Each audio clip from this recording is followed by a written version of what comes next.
company? How on earth did you get in here?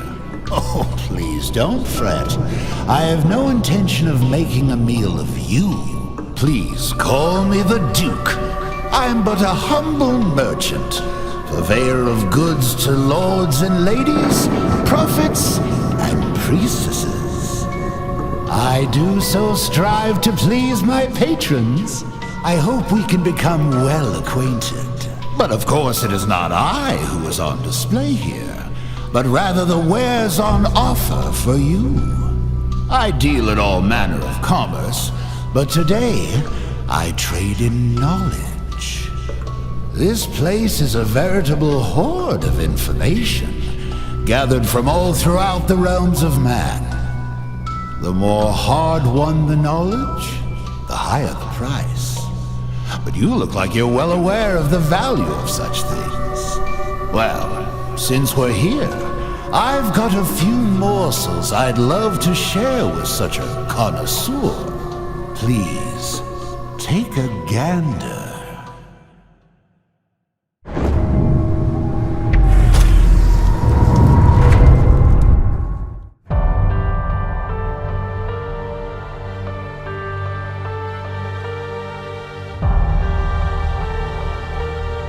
Happy half-birthday, Rose.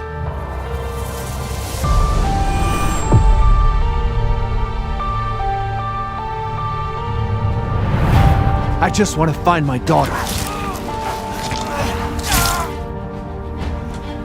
I'll always be there for you, no matter what.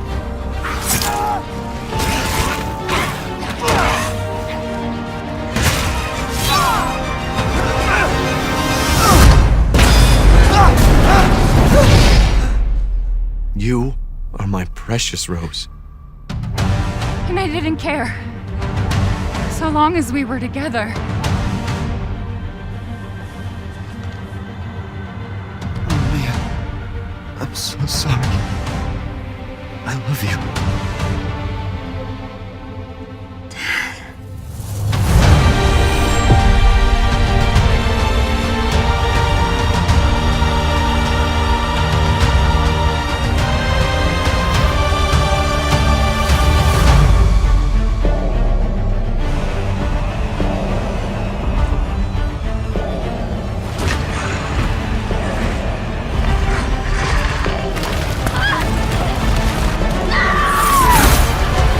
Sometimes, when I feel lost or afraid, I try to imagine what he might have said to me. No matter, your imminent demise is inevitable. I love you, but I won't let anything happen to Rose.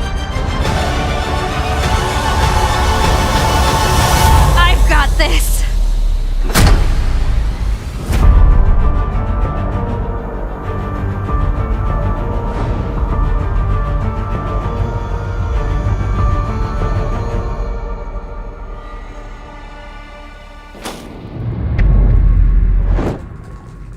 I'm Kento Kinoshita, the director of the Winter's expansion.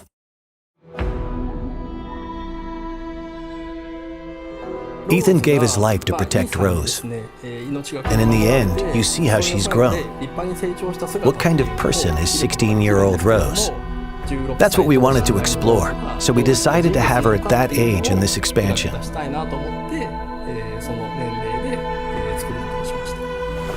You said you had something important to tell me?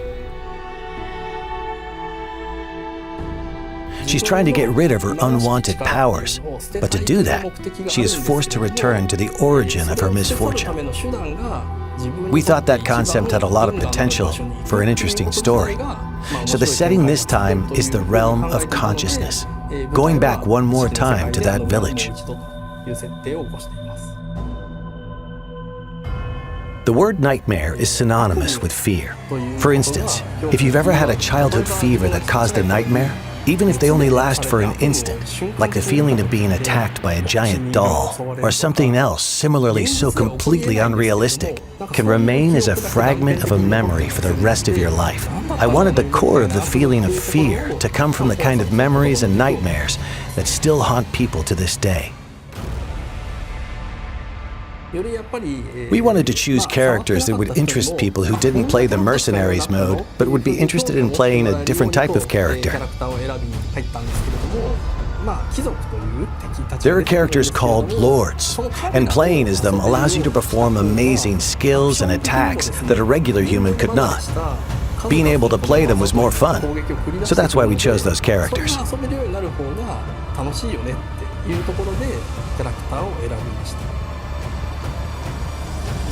We balanced things to ensure that as little time as possible was spent waiting for enemies to appear. For instance, if a player doesn't finish off an enemy, it will chase after the player. We made adjustments like this to raise the tempo and increase the fun of defeating enemy after enemy.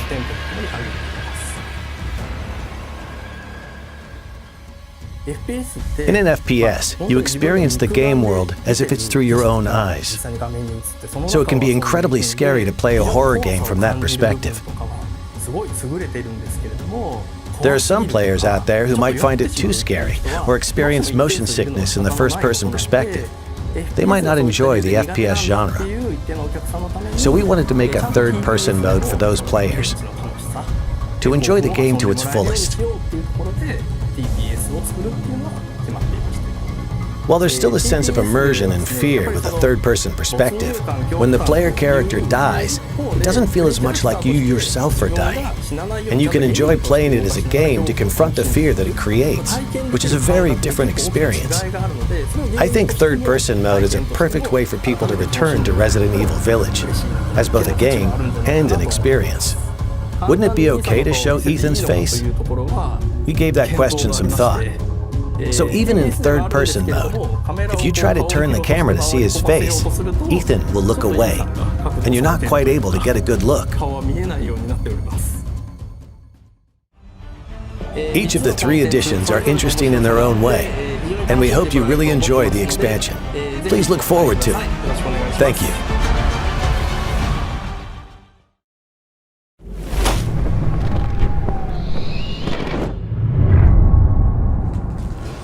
Now we have an amazing announcement for you. Starting today, a demo for the third-person mode will be available. Here is the release date and platforms for the demo. This demo can be played for a total of 60 minutes in third-person mode, or the previously existing first-person mode.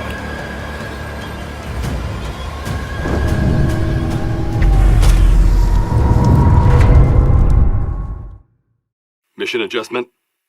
No. Doesn't change anything. Been a while since we fought together, Captain.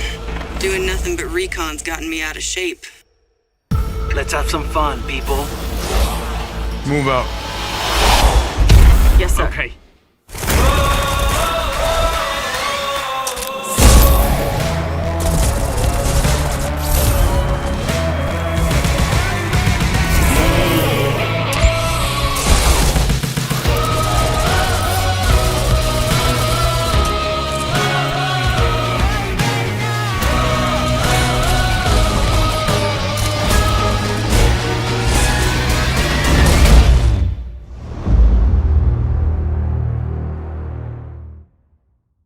Resident Evil RE-Verse is free content for those who own Resident Evil Village or Resident Evil Village Gold Edition.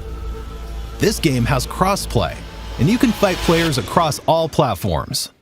Those who already own Resident Evil Village will be able to participate in the early access period starting October 24th. Additionally, updates are planned for Resident Evil RE-Verse after it has been officially released. Here are some details for the early access and updates.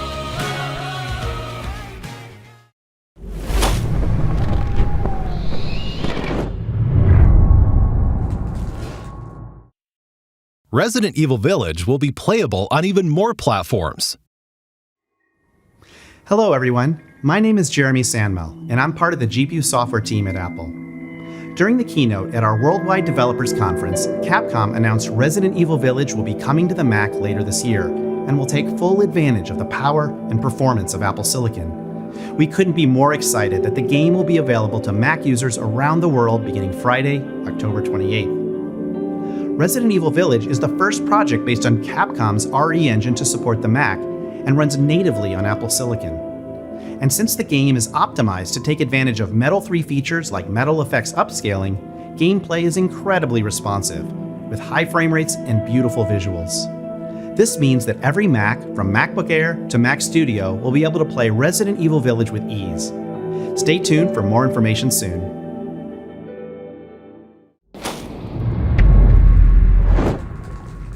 Hello everyone, I am Midoro from Ubitus. And I am Yonatani from Ubitus. It is a great honor to be taking part in this global project of the Resident Evil franchise on cloud with Capcom.